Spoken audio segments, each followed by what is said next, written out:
Hello नमस्कार दोस्तों, देखिए आपके अपने स्मार्ट स्टडी चैनल में स्वागत है। तो देखिए आज हम नेक्स्ट पार्ट लेंस लेकर आए हैं। ठीक है, लेंस का। ठीक है, तो देखिए लेंस एक ऐसी पारदर्शी माध्यम जिसकी एक या दोनों सतह गोलीय हो लेंस कहलाता है। ठीक है, लेंस सामान्यतः दो प्रकार के होते हैं, उत्तल लेंस और अवतल लेंस। ठीक है, मतलब कॉनकेव और कॉन्वेक्स। ठीक है, तो नेक्स्ट देखिए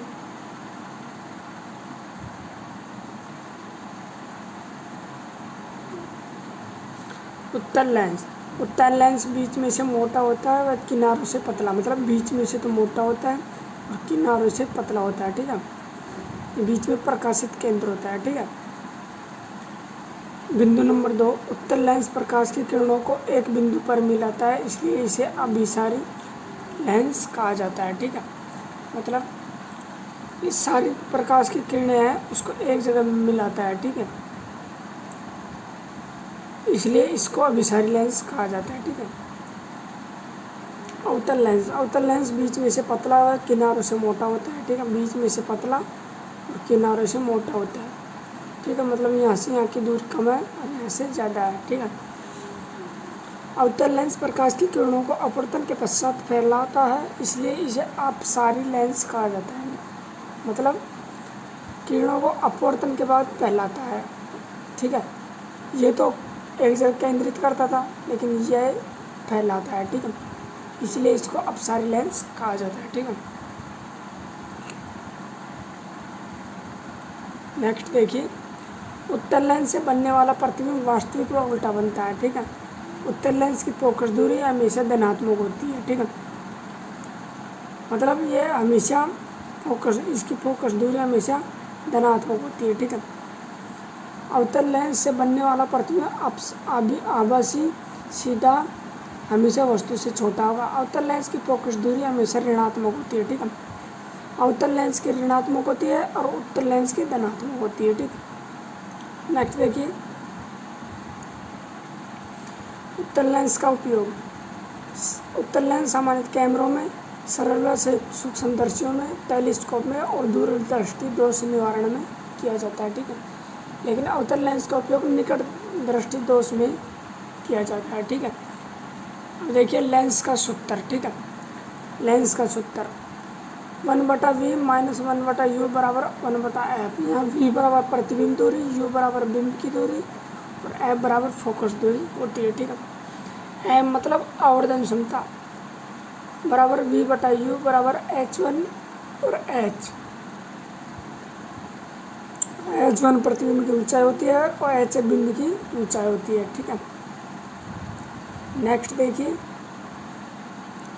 लेंस से बनने वाले प्रतिबिंब। ठीक है, तो देखिए इसमें कुल 6 स्थितियाँ बनती है। 5 स्थितियों में प्रतिबिंब वास्तविक का उल्टा बनता है, जबकि स्थिति नंबर 6 में प्रतिबिंब आभासी सीधा व वस्तु से बड़ा बनता है। ठीक है, अगर कोई वस्तु अनंत पर रखी हुई है तो उसका प्रतिबिंब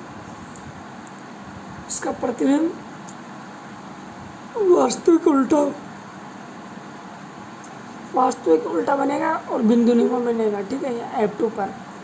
अगर कोई वस्तु अनंत और F1 के मध्य रखी हुई है तो उसका प्रतिबिंब बनेगा वास्तविक उल्टा वस्तु से छोटा बनेगा। ठीक है,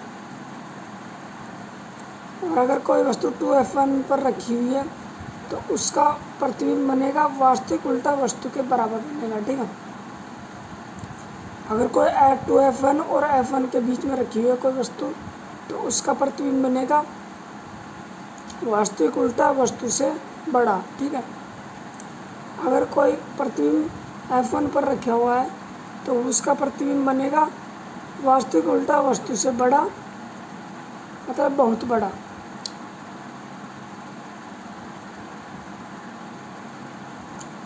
अगर कोई वस्तु यहाँ F1 और ध्रुव के मध्य रखी हुई है, मतलब पोल के मध्य रखी हुई है, तो उसका प्रतिबिंब आभासी सीधा और वस्तु से बड़ा बनेगा। ठीक है, जो कि मैंने यहाँ पे आपको अच्छी तरह लिख के समझाया गया है, इसको एक बार अच्छी तरह पढ़ लीजिए। अगर वस्तु अनंत पर तो फोकस दूरी पर प्रतिबिंब बनेगा।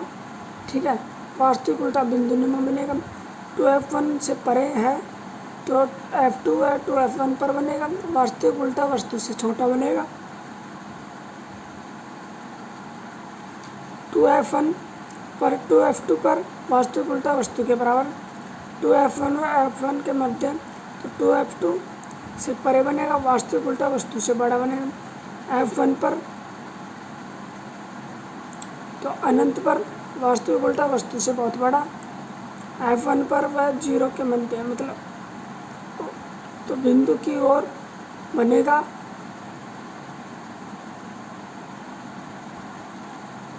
आभासी सीधा वस्तु से बड़ा बनेगा, मतलब जिधर वस्तु रखी हुई है प्रतिबिंब उधर ही बनेगा। ठीक है, तो नेक्स्ट देखिए अवतल लेंस से बनने वाले प्रतिबिंब। इसमें कुल 2 स्थितियाँ होती है। आभासी सीधी वस्तु से छोटे बनेगा, इसमें कोई अपवाद नहीं है, जबकि उत्तल लेंस के अंदर स्थिति नंबर 6 अपवाद है। ठीक है, जैसे कोई वस्तु अनंत पर रखी हुई है तो इसका प्रतिबिंब F1 पर बनेगा। ठीक है, अगर कोई अनंत और F1 के मध्य रखी हुई है तो उसका प्रतिबिंब F1 व पोल या ध्रुव के मध्य बनेगा। ठीक है, जो है यहाँ पे आराम से समझाया गया है। ठीक है, अनंत पर तो फोकस पर, F या F1 पर तो आभासी सीधा बिंदु में बनेगा। अनंत पर व 0 के बीच में तो F1 व 0 के मध्य में आभासी सीधा छोटा बनेगा। ठीक है, एक 3 सेंटीमीटर लंबा बिंब 20 सेंटीमीटर फोकस दूरी के उत्तल लेंस के मुख्य अक्ष पर लंबवत रखा है। यदि वास्तविक प्रतिबिंब लेंस से 60 मीटर दूरी पर बनता है तो बिंब की लेंस से दूरी व आवर्धन क्षमता का मान ज्ञात कीजिए। ठीक है, यहाँ H दे रखा है +3, F दे रखा है +20, P दे रखा है 60। यहाँ हमें U ज्ञात करना है और M आवर्धन क्षमता ज्ञात करनी है। 1/V माइनस 1/U बराबर 1/F, 1/V माइनस F बराबर 1/U। ठीक है, तो 1/60 माइनस 1/20 बराबर 1/U।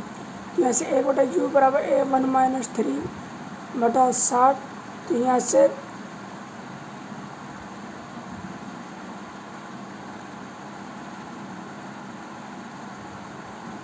-2/60, तो यहाँ से -1/30, तो U बराबर -30 आंसर होगा U का मान। M बराबर +V/U बराबर H1/H,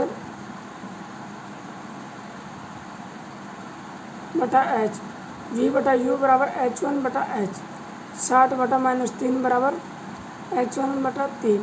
तो यहाँ से H1 बराबर 180 माइनस 30 तो बराबर -6 सेंटीमीटर। प्रतिबिंब की ऊंचाई हो गई, वास्तविक उल्टा वस्तु से दुगना बनेगा और बिंब की ऊंचाई 3 सेंटीमीटर होगी। ठीक है, नेक्स्ट देखिए लेंस की क्षमता। लेंस के द्वारा प्रकाश की किरणों को अभिसारित या अपसारित करने की क्षमता को लेंस की क्षमता कहा जाता है। इसे P से प्रदर्शित करते हैं। इसका ऐसा मात्रक डायोप्टर होता है। ठीक है, लेंस की क्षमता को डायोप्टर में मापा जाता है। P बराबर 1/P बराबर 1/मीटर या मीटर -1 या डायोप्टर होता है। अगर P का मान कम होगा तो 1/F का मान बढ़ेगा। ठीक है, अगर P का मान बढ़ेगा तो F का मान घटेगा। ठीक है, तो यहाँ से देखिए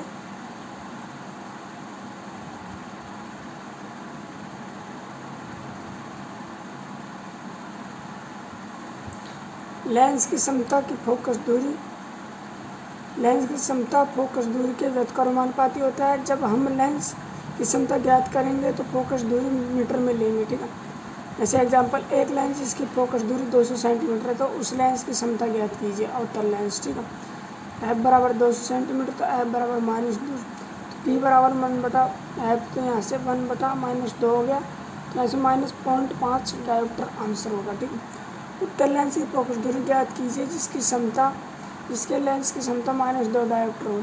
P बराबर 1/F बराबर F बराबर 1/P बराबर 1/-2 बराबर -0.5 मीटर आंसर होगा। ठीक है, नेक्स्ट देखिए एक लेंस जिसकी फोकस दूरी 1 मीटर है, लेंस की क्षमता ज्ञात कीजिए।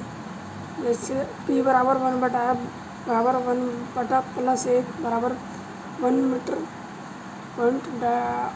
मीटर डायोप्टर आंसर होगा। ठीक है, तो आज के लिए इतना ही। अगर वीडियो अच्छी लगे तो वीडियो को लाइक करो, चैनल को सब्सक्राइब करो, अपने दोस्तों में शेयर करो। धन्यवाद।